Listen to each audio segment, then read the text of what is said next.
राधे राधे। तो आज इस वीडियो में हम क्रैब साइकिल और ग्लाइकोलिसिस दोनों को कंप्लीट करेंगे वन शॉट में, इस एक ही वीडियो में। सबसे पहले हम बात करेंगे क्रैब साइकिल की, जिसको सिट्रिक एसिड साइकिल भी कहते हैं, टीसीए भी कहते हैं, ट्राइकार्बोक्सिलिक एसिड साइकिल। तो जो क्रैब साइकिल है उसको क्रैब साइकिल क्यों कहते हैं? क्योंकि क्रैब साइकिल कहने का मतलब ये है कि इस साइकिल की जिसने डिस्कवरी की थी उसका नाम क्रैब था, इसलिए साइंटिस्ट के नाम से इसको जाना जाता है। दूसरा है जो नाम इसका सिट्रिक एसिड साइकिल, वो क्यों रखा गया? क्योंकि जो इसके अंदर जो पहला प्रोडक्ट बनेगा वो सिट्रिक एसिड बनेगा, सिट्रेट है। और तीसरा जो इसका नेम है ट्राई कार्बोक्सिलिक एसिड साइकिल, वो इसे रखा गया है क्योंकि इसके अंदर तीन COOH, तीन कार्बोक्सिलिक ग्रुप है, तीन क्या है COOH ग्रुप है। हम इसके आगे देखेंगे ये सभी बातें। तो ये माइटोकॉन्ड्रिया मैट्रिक्स में होती है, इनर चैम्बर में। और इसमें क्या होता है, जो कार्बन स्केलेटन है वो हम obtain for use in growth and cell maintenance है। तो ये इंपॉर्टेंट बात लिखनी है कि during Krebs cycle carbon skeleton are obtain for use in growth and cell maintenance. Krebs cycle के दौरान हमने एक कार्बन का स्केलेटन प्राप्त होता है जिसका हम ग्रोथ और सेल मेंटेनेंस में यूज करते हैं। और यह एनर्जी प्रोवाइड करता है एटीपी मॉलिक्यूल के फॉर्म में, अलग अलग मेटाबॉलिक एक्टिविटी परफॉर्म करने के लिए। और जो सक्सेनल कोएंजाइम बनेगा इसके अंदर, सक्सेनल कोएंजाइम ए बनेगा। और स्टार्टिंग मॉलिक्यूल है क्लोरोफिल के सिंथेसिस के लिए। और आगे लिखेंगे हम कि during this cycle amino acids are synthesized from the alpha beta glutaric acid, pyruvic acid and oxaloacetic acid. तो जो अल्फा बीटा ग्लूटारिक एसिड है, पायरुविक एसिड है, ऑक्सैलो एसिटेटिक एसिड है, इससे अमीनो एसिड बनते हैं। और जो क्रैब साइकिल है also associated with fat metabolism, ये फैट मेटाबॉलिज्म भी करती है। एसिटाइल कोएंजाइम है also synthesized fatty acid which combine with glycerols to form fats. और जो एसिटाइल कोएंजाइम ए है वो फैटी एसिड को सिंथेसाइज करता है, जो ग्लिसरॉल्स के साथ मिलकर फैट बना देता है। और इसमें एटीपी भी प्रोड्यूस होती है क्रैब साइकिल में। इसका इंट्रोडक्शन था, ठीक है। ये क्या है इसका, ये इसका इंट्रोडक्शन था।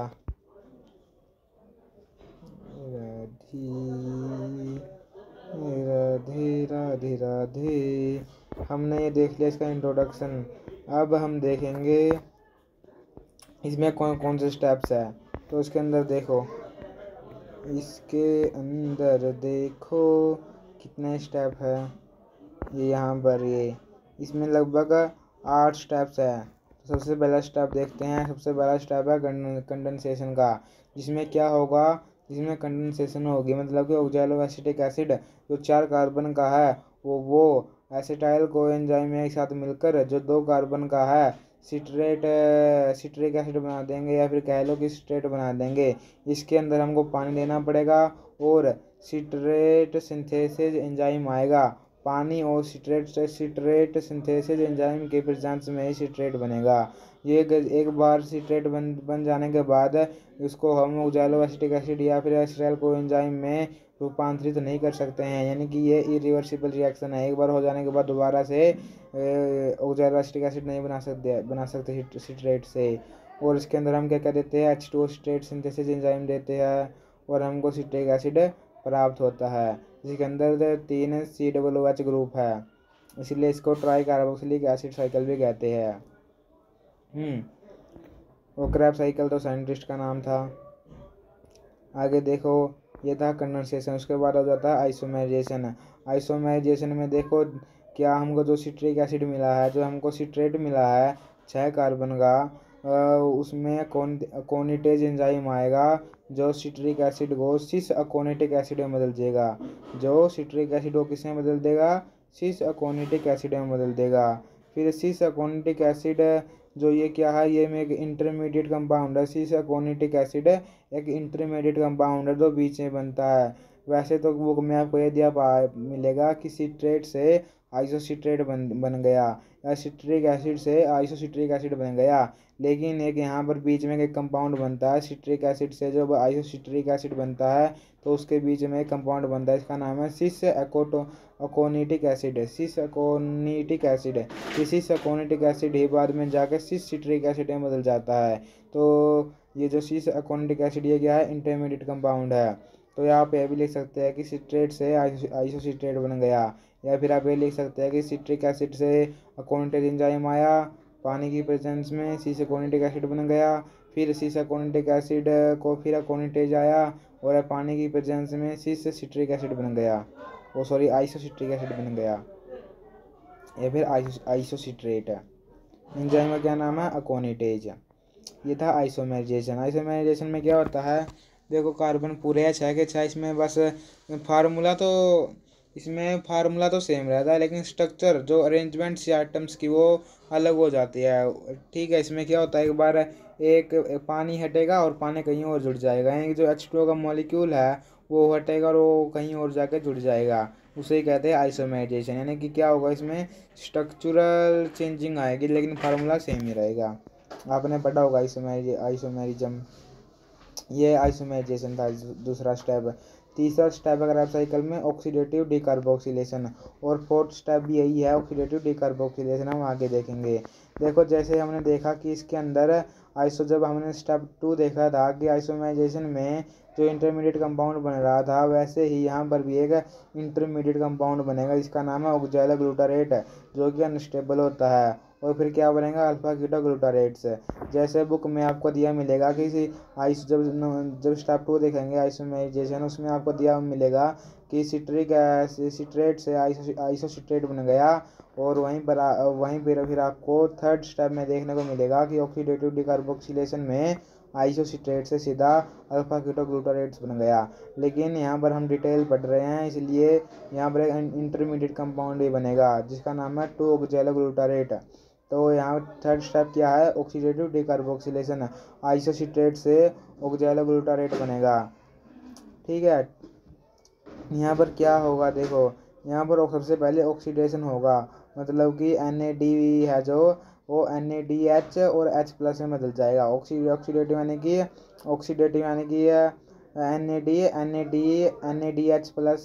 NADH+ में बदल जाएगा। ठीक है, ऑक्सीडेशन होगा सबसे पहले आइसोसिट्रेट का, सबसे पहले ऑक्सीडेशन आइसोसिट्रेट में सबसे पहले NAD का ऑक्सीडेशन होगा जो NADH में बदल जाएगा और H+ में बदल जाएगा।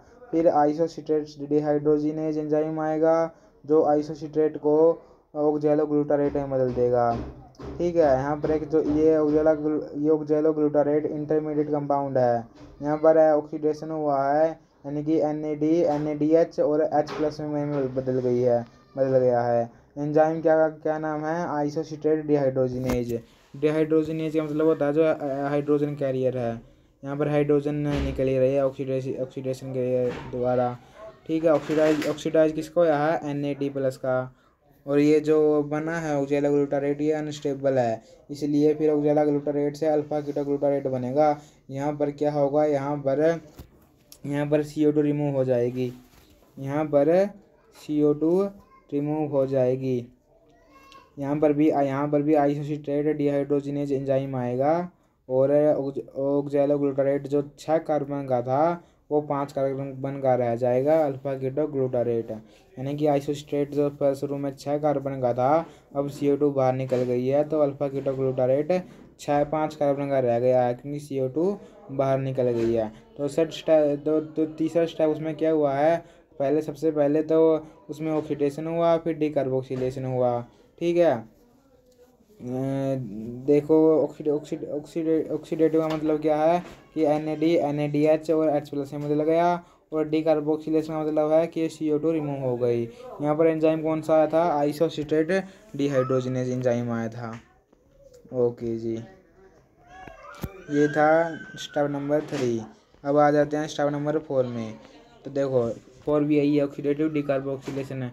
जो अल्फा कीटो ग्लूटारेट था, यहाँ पर सबसे पहले ऑक्सीडेशन होगा, यानी कि NADH और H+ में बदल जाएगा, और CO2 रिमूव हो जाएगी, डिकार्बोक्सिलेशन हो जाएगा। डिकार्बोक्सिलेशन यानी कि CO2 रिमूव। और यहाँ पर एंजाइम कौन सा आएगा, अल्फा कीटो ग्लूटारेट डिहाइड्रोजिनेज। यहाँ पर अल्फा कीटोग्लूटारेट डिहाइड्रोजिनेज एंजाइम आएगा, जो अल्फा कीटोग्लूटारेट को सक्सेनल कोएंजाइम ए में बदल देगा। यहाँ पर एक ध्यान देने की बात यह है कि यहाँ पर CO2 रिमूव हो गई, यानी कि एक कार्बन और निकल गया। एक तो थर्ड स्टेप में निकल गया तो 5 कार्बन का रह गया था। अब फोर्थ स्टेप में एक CO2 और निकल गई, यानी कि एक कार्बन निकल गया। अब ये जो बनेगा सक्सेनल कोएंजाइम ए, ये 4 कार्बन का है। यह स्टार्टिंग मॉलिक्यूल है क्लोरोफिल के सिंथेसिस के लिए। ये एक एक्स्ट्रा इंपॉर्टेंट बात है यार, इसे याद रखो या ना रखो। अब यहाँ पर आपको याद रखने की स्टेप नंबर 4 में थियोस्टर बॉन्ड बनता है और NAD का क्या हो जाता है, ऑक्सीडेशन हो जाता है NADH और H+ में, और CO2 रिमूव हो जाती है, जिससे 5 कार्बन का जो एटम था वो 4 कार्बन का बन जाता है सक्सेनल कोएंजाइम ए। ये एक इरिवर्सिबल रिएक्शन है, यानी एक बार सक्सेनल कोएंजाइम बनने के बाद दोबारा से उससे हम अल्फा कीटोग्लूटारेट नहीं बना सकते हैं। इसके बाद आ जाता है फॉस्फोरिलेशन और ब्रेकिंग ऑफ थियोस्टर बॉन्ड। जो फोर्थ स्टेप में बना था थियोस्टर बॉन्ड वो अब टूट जाएगा यहाँ पर, और फॉस्फोरिलेशन होगा, यानी कि फॉस्फेट ग्रुप ऐड करेंगे हम। तो सक्सेनल कोएंजाइम ए था वो 4 कार्बन का था, वो सक्सेनल कोएंजाइम में सक्सीनेट में बदल देगा। सक्सीनेट में बदल जाएगा किसके द्वारा, सक्सीनेट थियोकाइनेज के द्वारा, या फिर सक्साइनल कोएंजाइम ए सिंथेटेज के द्वारा। या तो कहो सक्साइनल कोएंजाइम ए सिंथेटेज या सक्सीनेट थियोकाइनेज, इस एंजाइम के द्वारा ये सक्साइनल कोएंजाइम ए सक्सीनेट में बदल जाएगा, और यहाँ पर एक कोएंजाइम ए भी रिलीज हो जाएगा। फॉस्फोरिलेशन का मतलब क्या होता है कि phosphate group phosphate group add हुआ है। फॉस्फोरिलेशन का मतलब यह होता है। और यहाँ पर क्या होगा, यहाँ पर कोएंजाइम ए रिमूव हो जाएगा। यहाँ पर ATP बनेगी, यहाँ पर क्या होगा, यहाँ पर ATP बनेगी ADP और इनऑर्गेनिक फॉस्फेट से। ATP बने, यानी कि देखो पहले ADP क्या है, ATP फुल फॉर्म क्या है, एडिनोसाइन ट्राईफॉस्फेट है, और ADP की एडिनोसाइन डाईफॉस्फेट है। यहाँ पर देखो ADP में 2 फॉस्फेट थे तो ADP से ATP बन गया, यानी कि ADP में 2 फॉस्फेट थे तो ATP में 3 फॉस्फेट है, यानी कि एक फॉस्फेट ग्रुप और ऐड हो गया। इसी को हम कहते हैं फॉस्फोरिलेशन। तो यहाँ पर ATP का फॉर्मेशन हुआ है ADP और इनऑर्गेनिक फॉस्फेट से। यहाँ पर एंजाइम कौन सा है, सक्सेनल कोएंजाइम है सिंथेटेज। ये था 5th स्टेप है। इसके बाद आ जाता है 6th स्टेप है डिहाइड्रोजिनेशन, ऑक्सीडेटिव डिहाइड्रोजिनेशन। सबसे पहले देखो ऑक्सीडेशन होगा, यानी कि FADH2 में बदल जाएगा, और डिहाइड्रोजिनेशन यानी कि जो सक्सीनेट था वो फ्यूमारेट में बदल जाएगा। किसकी हेल्प से, सक्सीनेट डिहाइड्रोजिनेज की हेल्प से। इम्पोर्टेंट बात यह है यहाँ पर कि जो सक्सीनेट डिहाइड्रोजिनेज है यह माइटोकॉन्ड्रिया के इनर मेम्ब्रेन पर मिलता है, बाकी सभी नहीं मिलते, बस ये अकेला है जो माइटोकॉन्ड्रिया के इनर मेम्ब्रेन पर मिलता है। क्रेब्स साइकिल कहाँ होती है, माइटोकॉन्ड्रिया के मैट्रिक्स में होता है, और ये माइटोकॉन्ड्रिया के इनर मेम्ब्रेन पर मिलता है। इसके बाद 7वां स्टेप है 7th हाइड्रेशन। यहाँ पर क्या होगा, यहाँ पर फ्यूमारेट मैलेट में बदल जाएगा। यहाँ पर H2 हम हाइड्रेशन यानी कि पानी ऐड करेंगे और फ्यूमारेट मैलेट में बदल देंगे। किसके एक एंजाइम आएगा, फ्यूमारेज एंजाइम है। यहाँ पर देखो जो 6 स्टेप था डिहाइड्रोजिनेशन वो रिवर्सिबल था। नहीं सक्सीनेट से हम फ्यूमारेट बना सकते हैं, फ्यूमारेट से हम सक्सीनेट बना सकते हैं। ये जो 7th स्टेप हाइड्रेशन ये भी ऐसा ही है, ये रिवर्सिबल, फ्यूमारेट से मैलेट बना लो, मैलेट से फ्यूमारेट बना लो। और जो लास्ट का है ऑक्सीडेटिव डिहाइड्रोजिनेशन वो भी रिवर्सिबल है, मैलेट से OAA बना लो या फिर ऑक्सैलो एसिटिक एसिड से मैलेट बना लो। तो यहाँ पर मैलेट से जब हम ऑक्सैलो एसिटिक एसिड बनाएंगे तो मैलेट डिहाइड्रोजिनेज एंजाइम आएगा जो मैलेट को ऑक्सैलो एसिटिक एसिड में बदल देगा।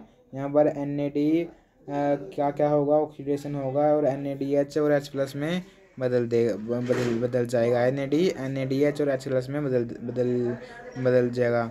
तो यहाँ पर एक बात देखो, जहाँ भी डिहाइड्रोजिनेज आया हुआ है वहाँ पर क्या हो रहा है, वहाँ पर ऑक्सीडेशन हुआ है और डिहाइड्रोजिनेशन हुआ है।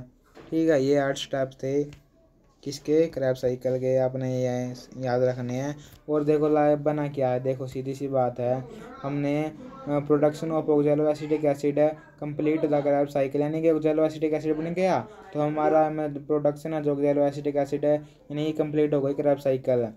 As it can condense again with style coenzyme, जब जो ऑक्सैलो एसिटिक एसिड बना है जब हम उसको दोबारा से एसिटाइल कोएंजाइम के साथ क्रिया कराएंगे तो एसिटिक एसिड एसिटेट बन जाएगा फिर ये ऐसे ही रिएक्शन चलती रहेगी।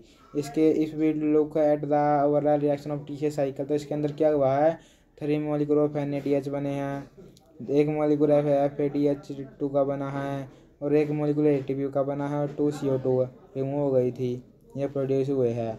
यानी कि ओवरऑल रिएक्शन क्या है, CH3COCA यानी कि 3 NAD प्लस से 3 NADH बन गए, एक FAD था तो उससे एक FADH2 बन गया, एक ADP था तो उससे एक ATP बन गया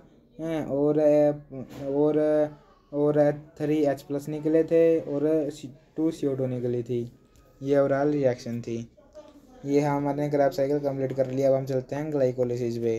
तो देखो ये साइटोसोल में होती है, जो ग्लाइकोलिसिस है साइटोसोल में होती है। यदि आप साइटोप्लाज्म में कहोगे तो भी ठीक है, लेकिन इसके लिए सबसे अच्छा वर्ड है साइटोसोल।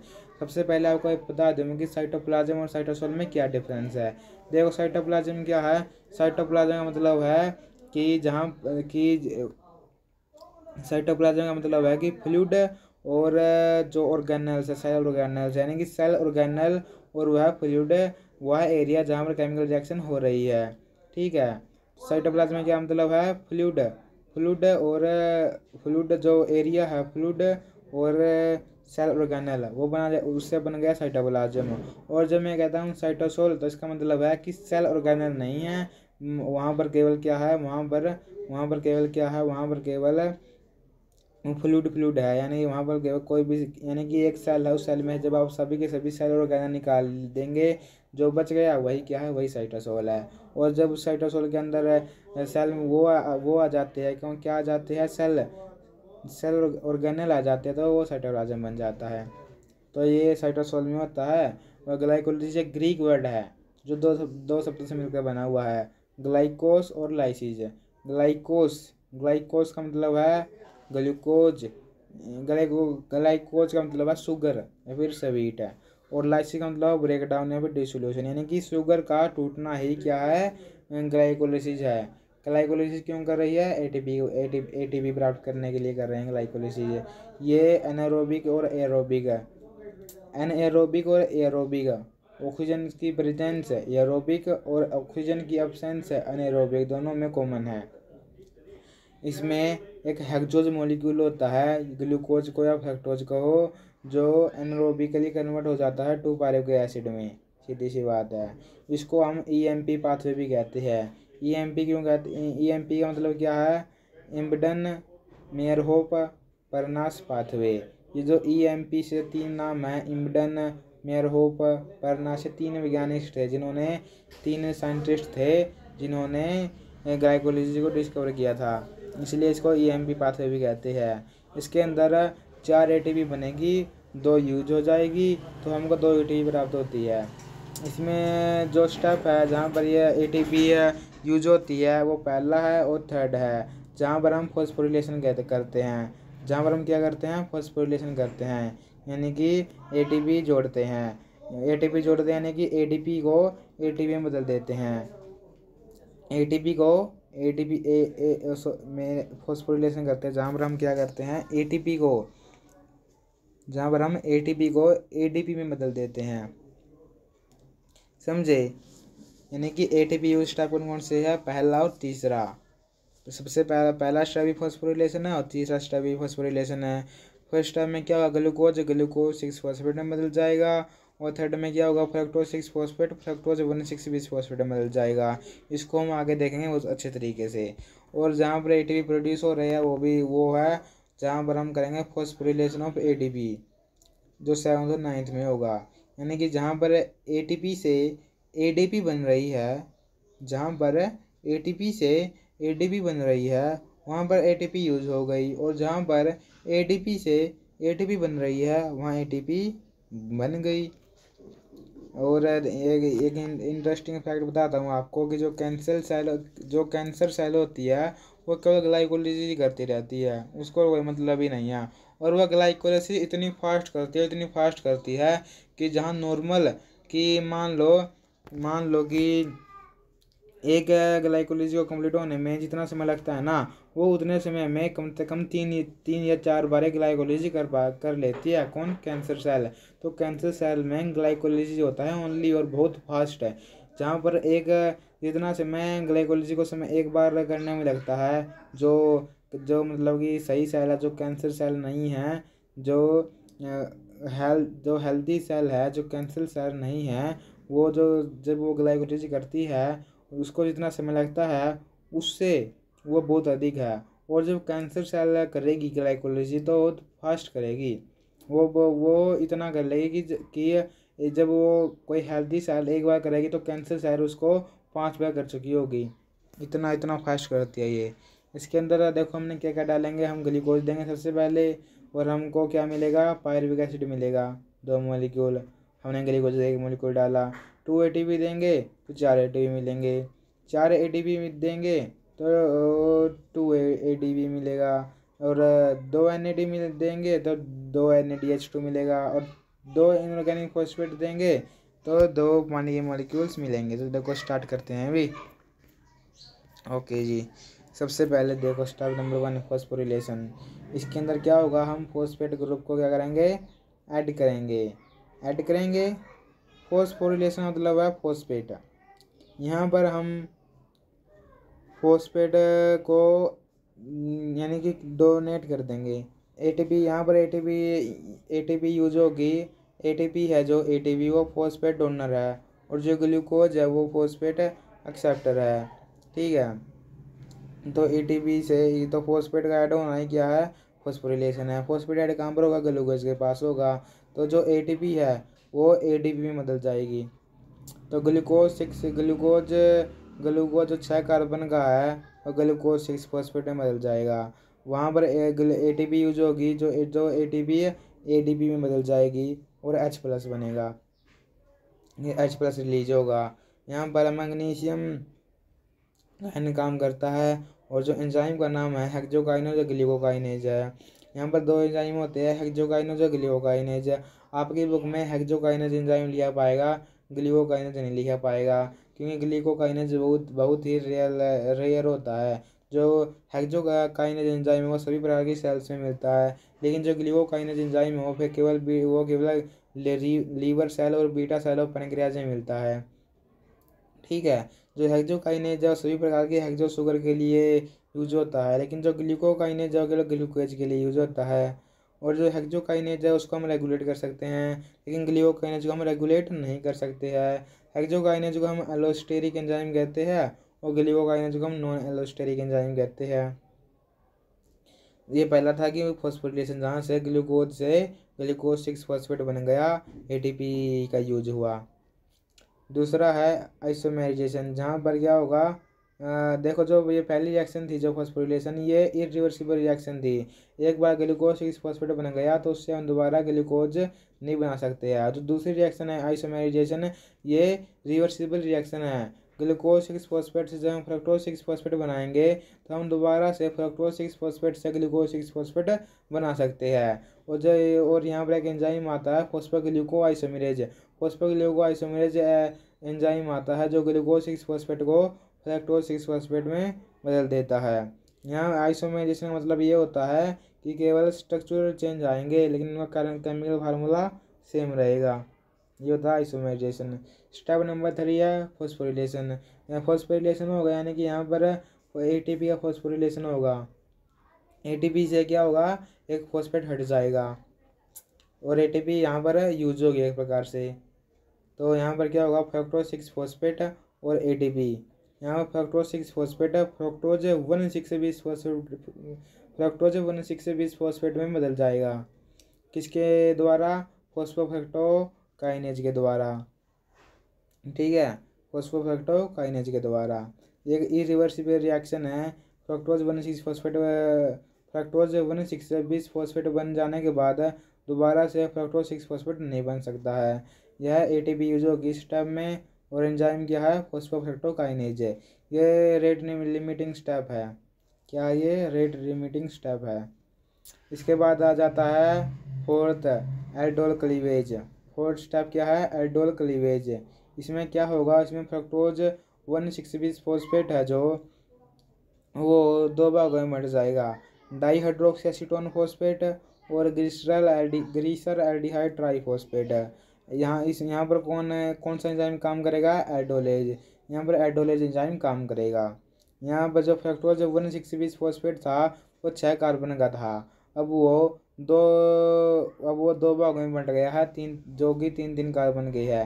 यानी कि 3 कार्बन डाईहाइड्रोक्सी एसीटोन फॉस्फेट में है और 3 कार्बन ग्लिसरॉल एल्डिहाइड ट्राईफॉस्फेट में है। जो डाईहाइड्रोक्सी एसीटोन फॉस्फेट है वो कीटोन शुगर है, कीटोन ग्रुप है उसके अंदर। और ट्रियोज फॉस्फेट यानी कि 3 फॉस्फेट है इसके अंदर। और जो हमारे पास ग्लिसर एल्डिहाइड ट्राईफॉस्फेट है वो एक एल्डोज शुगर है, एल्डिहाइड ग्रुप है उसके अंदर। ये भी ट्रियोज फॉस्फेट है। ठीक है, आगे देखो, आगे आइसोमेर। अब ये एल्डोज क्लीवेज हो गया, एल्डोल क्लीवेज हो गया एल्डोलेज के द्वारा। अब आइसोमेराइजेशन होगा।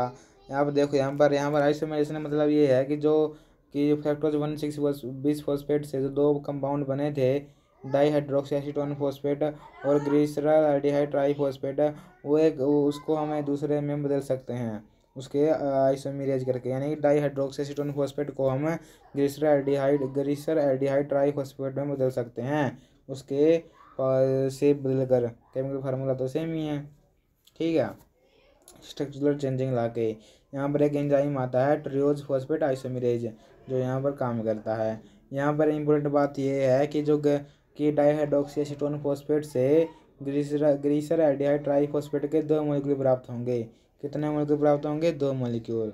और ये आगे आगे 2 लिखना है, 2x 2 गुना यहाँ पर जो मैंने रेड अक्षर में लिखा हुआ है 2 गुना, इसका मतलब है कि ग्लिसर एल्डिहाइड ट्राईफॉस्फेट के 2 मॉलिक्यूल है। 2 गुना में लिखना, सभी में लिखना ये, इसके नंबर मिलते हैं एग्जाम में। इसके बाद है सिक्स है ऑक्सीडेटिव फॉस्फोरिलेशन। यहाँ पर ऑक्सीडेशन होगा और फॉस्फोरिलेशन होगा। तो देखो यहाँ पर क्या होगा, यहाँ पर देखो जो 2 मॉलिक्यूल मिले हमको ग्लिसर एल्डिहाइड ट्राईफॉस्फेट के, वो बदल जाएंगे 1,3-20 फॉस्फोग्लिसरेट में। किस एंजाइम की हेल्प से, वो उसका एंजाइम का नाम है ग्लिसर एल्डिहाइड ट्राईफॉस्फेट डिहाइड्रोजिनेज। गैप जो GAP है, इसका मतलब है ग्लिसर एल्डिहाइड फॉस्फेट है।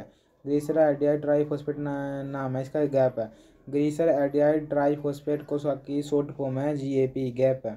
तो यहाँ पर कौन सा एंजाइम आ गया, गैप डिहाइड्रोजिनेज। यहाँ पर क्या होगा, यहाँ पर ग्लिसर एल्डिहाइड ट्राईफॉस्फेट 1,3-20 फॉस्फोग्लिसरेट में बदल जाएगा और जो 2 NADH प्लस है वो 2 NADH में बदल जाएगा और जो 2 इनऑर्गेनिक फॉस्फेट है वो 2H प्लस में बदल जाएगा। ठीक है, इसके बाद आ गया 7th step, phosphorylation of ADP। जहाँ पर फॉस्फोरिलेशन ऑफ ADP यानी कि फॉस्फेट ग्रुप ऐड होगा। और जब हम ADP में फॉस्फेट ग्रुप ऐड करेंगे तो एक ग्रुप और ऐड करते ही ट्राईफॉस्फेट हो जाएगा। ठीक है, यानी कि पहले 2 फॉस्फेट थी, एक फॉस्फेट ग्रुप ऐड कर दिया तो क्या बन गया, ट्राईफॉस्फेट। तो ADP से ATP का निर्माण यहाँ पर है। तो यहाँ पर जो 1,3-20 फॉस्फोग्लिसरेट था वो किस में बदल जाएगा, 3 फॉस्फोग्लिसरेट में बदल जाएगा और उसका भी 2 मॉलिक्यूल में है। यहाँ पर काइनेज एंजाइम आएगा। यहाँ पर आप लिख सकते हैं कि 1,3-20 फॉस्फोग्लिसरेट काइनेज एंजाइम आएगा जो 3 फॉस्फोग्लिसरेट में बदल देगा। किसको, 1,3-20 फॉस्फोग्लिसरेट को।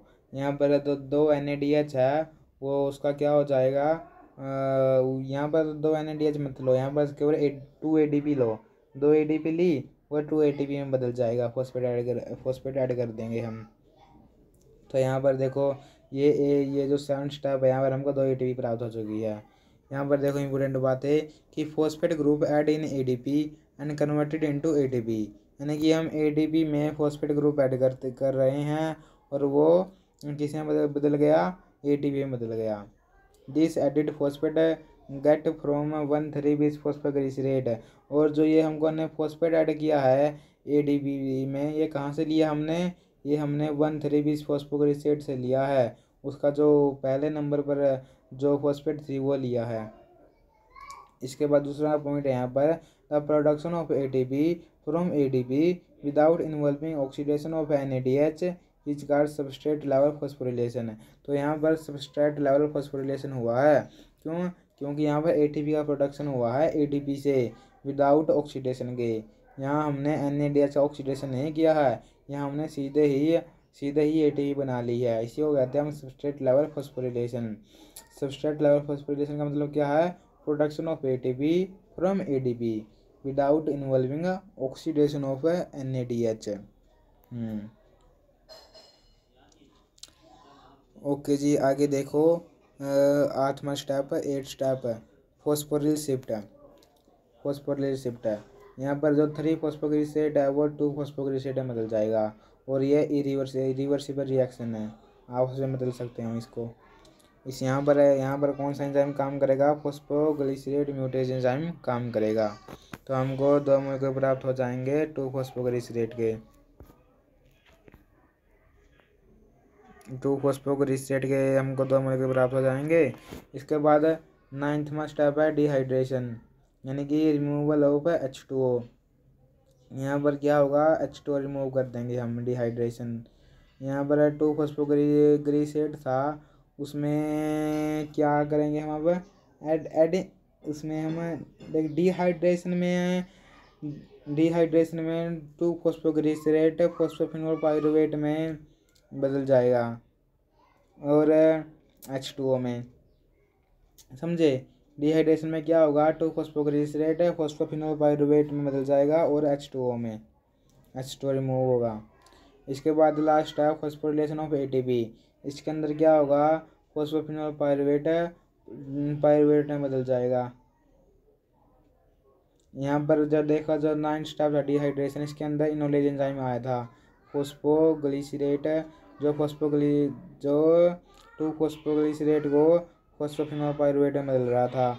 अब जब फॉस्फोफिनोल पाइरुवेट को पाइरुवेट में बदलेगा, उसका नाम है पाइरुवेट काइनेज। यहाँ पर फॉस्फोरिलेशन होगी ATP की, यानी कि यहाँ पर 2 ATP से 2 ATP का निर्माण होगा।